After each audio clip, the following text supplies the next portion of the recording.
Hello friends, आज हम आपके लिए काफ़ी इंपॉर्टेंट इन्फॉर्मेशन लेके आए हैं। सीटेट की जो परीक्षा तिथि है वो क्या रहने वाली है इस बार, और सीटेट के फॉर्म है वो कब से अप्लाई होने वाले हैं।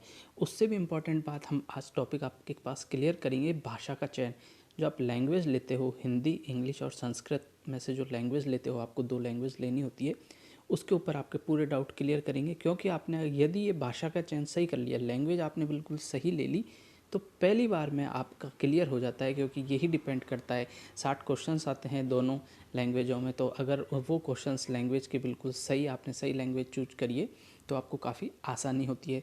तो पहली बार में सफलता इन दोनों चीज़ों के ऊपर भी डिपेंड करती है। इन सब बातों के ऊपर काफ़ी विस्तार से आज चर्चा करने वाले हैं। वीडियो को काफ़ी एंड तक देखिएगा, जिससे कि आपको पूरे डाउट क्लियर हो जाएंगे। वीडियो स्टार्ट करने से पहले मैं आपसे रिक्वेस्ट करना चाहूँगा, यदि अभी तक आपने हमारे यूट्यूब चैनल को सब्सक्राइब नहीं किया है तो प्लीज़ चैनल को कर दीजिएगा सब्सक्राइब, और वीडियो पसंद आए तो लाइक और शेयर करना ना भूलिएगा।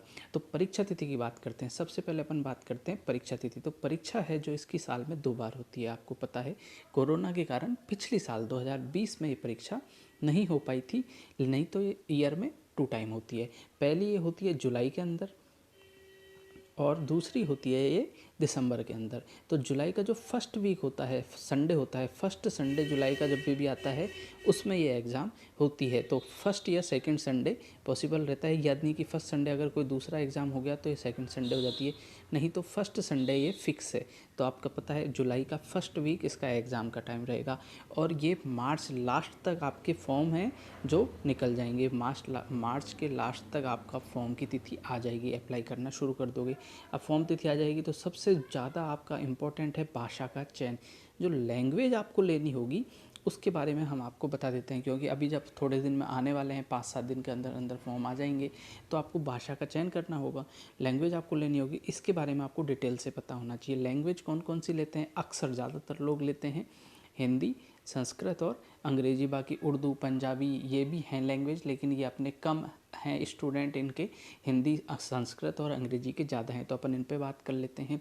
आपको एक लैंग्वेज लेनी होगी, दो लैंग्वेज लेनी होंगी अलग अलग। फर्स्ट कौन सी लेनी है और सेकंड कौन सी लेनी है? तो फर्स्ट लैंग्वेज आपको कौन सी लेनी है? फर्स्ट यदि आपकी अच्छी है तो हिंदी सबकी अच्छी होती है, इसलिए हिंदी ले लीजिए आप। फर्स्ट कौन सी लीजिए आप? हिंदी। अब सेकंड इसमें चूज करना है आपको संस्कृत और अंग्रेजी। तो पहले स्टूडेंट क्या करते थे? संस्कृत लेते थे, वो अंग्रेजी लेते थे ज़्यादातर स्टूडेंट। लेकिन बाद में सबको पता चला कि संस्कृत है वो अंग्रेजी इंग्लिश से इतनी ज़्यादा टफ नहीं पड़ती है, ईजी पड़ती है। तो अब मैक्सिमम स्टूडेंट, मैं आपको बताता हूँ, 80% स्टूडेंट हैं जो उनको पता चल गया है कि इंग्लिश ज़्यादा टफ पड़ती है, इसकी सीटेट की इंग्लिश का लेवल काफ़ी हाई आता है, इसलिए वो अब संस्कृत लेने लग गए हैं। अब आपको संस्कृत और हिंदी में से चूज करना होगा।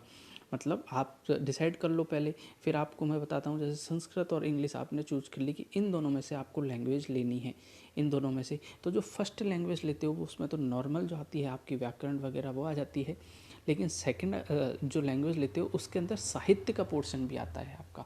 साहित्य का पोर्शन यानी कि लिटरेचर भी आती है, उसमें आपकी लिटरेचर आती है। तो फर्स्ट आप हमेशा हिंदी लीजिए, क्योंकि सेकंड में क्या आएगी? लिटरेचर आएगी। अगर फर्स्ट को संस्कृत ले लिया और संस्कृत का पेपर भी टफ आ गया आपका, संस्कृत ले लिया आपने और संस्कृत का पेपर भी टफ आ गया, तो मान लो संस्कृत में तो आप कुछ कर ही नहीं पाए और हिंदी में साहित्य आ गई, हिंदी साहित्य यानी हिंदी का लिटरेचर आ गया।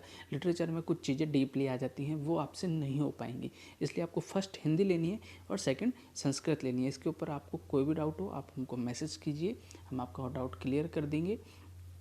साथ ही साथ आपको क्या है कि इसका जो एग्ज़ाम क्लियर करने के लिए 6 से लेकर 10 तक की बुक आप काफ़ी अच्छे से पढ़ लीजिए आपके सब्जेक्ट की। बाकी हम आपके क्वेश्चंस काफ़ी इंपॉर्टेंट क्वेश्चंस देते हैं, क्योंकि हमको पता है कि कहाँ कहाँ से क्वेश्चंस बन के आते हैं। तो वो क्वेश्चंस भी आप हमको रिप्लाई कीजिए, या फिर हमारे वीडियोज़ देखिए, उसमें भी हम काफ़ी इंपॉर्टेंट क्वेश्चन आपको प्रोवाइड करवाएंगे। Thank you friends. वीडियो पसंद आए तो लाइक और शेयर करना ना भूलिएगा, और यदि अभी तक आपने हमारे यूट्यूब चैनल को सब्सक्राइब नहीं किया है तो प्लीज़ चैनल को ज़रूर सब्सक्राइब कीजिएगा। Thank you.